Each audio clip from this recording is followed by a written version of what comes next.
السلام علیکم دوستو، آج کے ایپیسوڈ میں ہم دیکھیں گے کہ ایک قبطی نوجوان کو جب عرب کے گورنر کے بیٹے نے مارا تو اس کا فیصلہ خود امیر المؤمنین عمر فاروق رضی اللہ تعالی عنہ نے کیسے کیا۔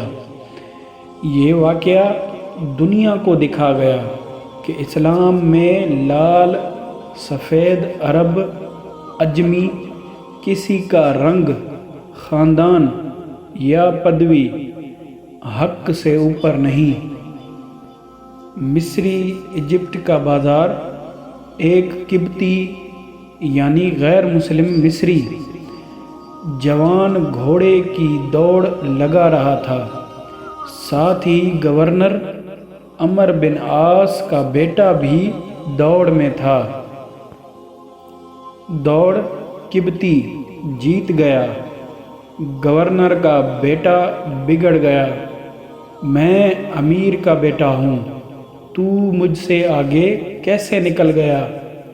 پھر غصے میں اس نے قبطی کو چابک سے مارنا شروع کر دیا۔ قبطی نے چیخ کر کہا، میں عمر کے پاس جا کر انصاف لوں گا۔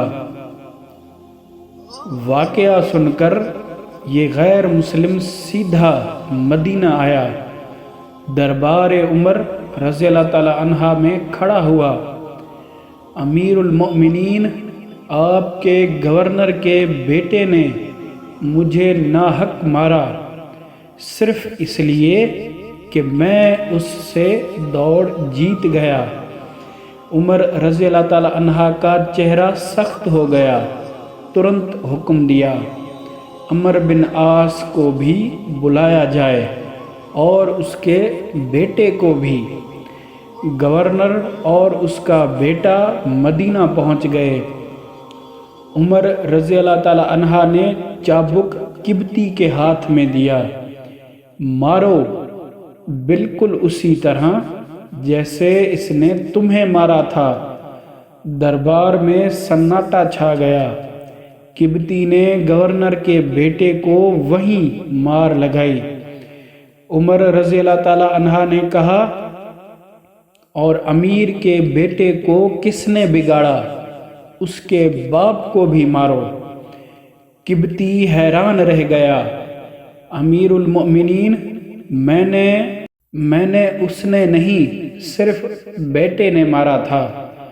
عمر رضی اللہ تعالی عنہ بے انتہا قدر سے کہا، الحمدللہ، اگر تم اس کے باپ کو بھی مار دیتے تو میں تمہیں نہیں روکتا۔ اسلام کا انصاف کسی خاندان کا محتاج نہیں۔ دوستو، عمر فاروق رضی اللہ تعالی عنہ کا یہ فیصلہ دنیا کو دکھاتا ہے کہ اسلام میں ظلم کا کوئی مقام نہیں۔ نہ حکمران کا بیٹا بچا ہے، نہ غریب کا حق دبتا ہے۔ یہ تھا اصل عدل فاروقی۔ مزید ایسی اسلامی معلومات کے لیے ہمارا چینل سبسکرائب کر کے بیل آئیکن دبا دیں تاکہ ہمارے آنے والی ویڈیوز آپ دیکھ سکیں۔ شکریہ۔